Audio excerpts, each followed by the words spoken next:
All right, hello, J.A. Stein here, and we're here with episode 3 of Horses in Fiction. And I am still walking in circles, and still reading you little sections of horse scenes in fictional novels, and we're going to talk about whether they are realistic or not. And today's pick is a fun one.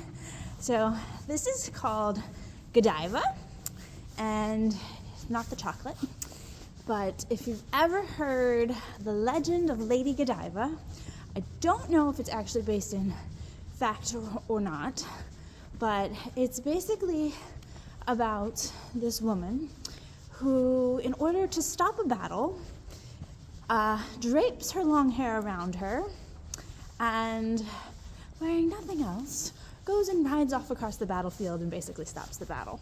So the book is a little more complicated than that, I guess you could say. It's been a long time since I read this one. This has been out a while. I would look up the copyright date in a minute, but I read this back in high school. And it's a sweet story, actually, because she does her whole ride as an act of love for her husband and her kingdom and all of this stuff. And I'm not, well, I won't go into the spoilers. You have to read it for yourself. But in this book, though, there is a scene that has pretty much stuck with me for years since I've read it, which is a long time ago, where she's in the barn and basically she's breaking out of the barn with her horse, and I will read it to you. But it is just, I don't know, it's one of those, it's a short segment, but it's one of those powerful horse scenes that just kind of inspires your imagination with this relationship she has with her horse and everything, which I always thought was really fun. And it's kind of cool when you have one of those scenes that you can remember out of a book for years and years later after you've read it. And this is one of them. So I'm going to read it, and then we'll talk about how actually realistic or not realistic it is. And I'll take it from there. So, Godiva, and this is by David Rose. Juggling the book and the horse and the camera all at the same time again. And of course, this scene is towards the end of the book. Don't worry, I'm not going to give you any spoilers. And I'm not reading to you the scene where she does her ride to save everyone on the battlefield. You have to read that for yourself. But anyway, Godiva leapt from the horse and pounded against the doors. It was no use. "Frances, open this door," Godiva yelled. Frances didn't stop to listen to her. She ran frantically across the yard to the drawbridge gatehouse, racing through puddles at full speed, not caring about the mud that was being flung on her dress and apron. Godiva leapt from the horse and pounded against the door. It was no use. "Frances, I command you to let me out. Please." Her eyes drifted from the wide frame of the stable door, then over, bear with me, Athenoth? I assume that's her horse. She took a breath and climbed back on him. "All right, Athenoth, we can do it." She spurred him towards the doors. "Come on, boy, come on," she commanded. He reared. His powerful front legs pounded against the door over and over. He screeched and whinnied with each kick, fighting his way out for Godiva.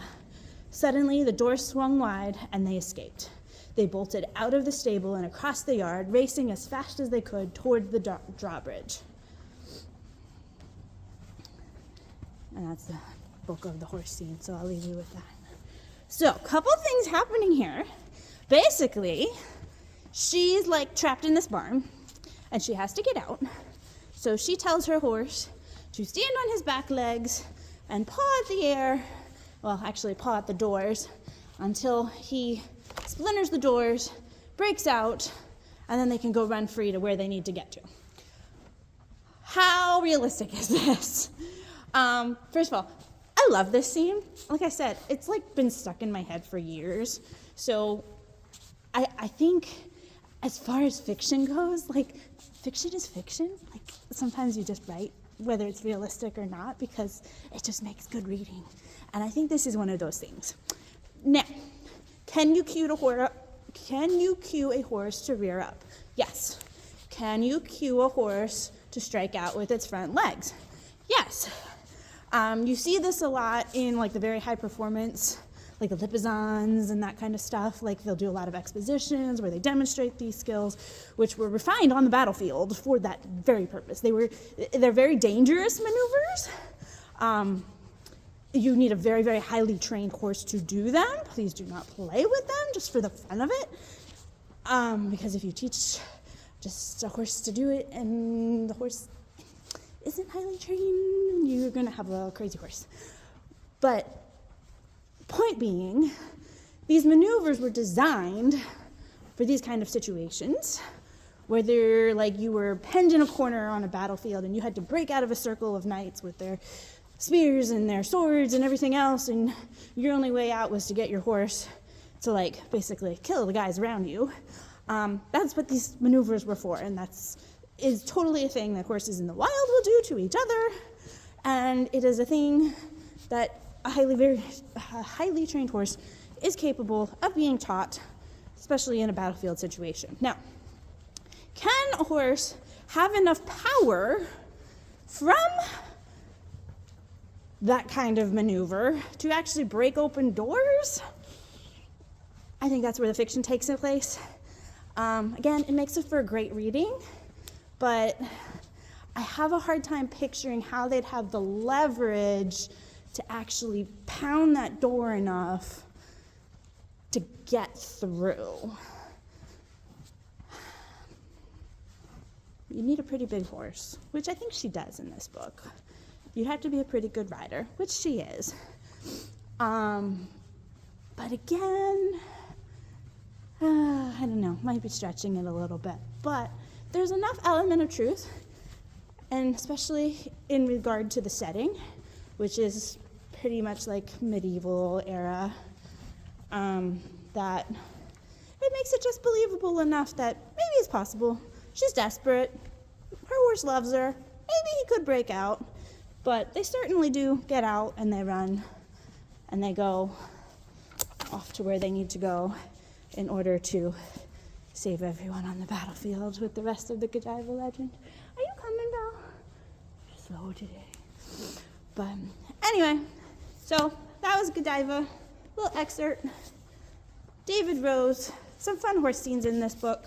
Been a long time since I read it, but it was a good one back in the day. Maybe I should read it again, or maybe I'll inspire you to read it now. I don't know, but that's your scene for the day. I hope you guys have a great day. Talk to you later. Bye.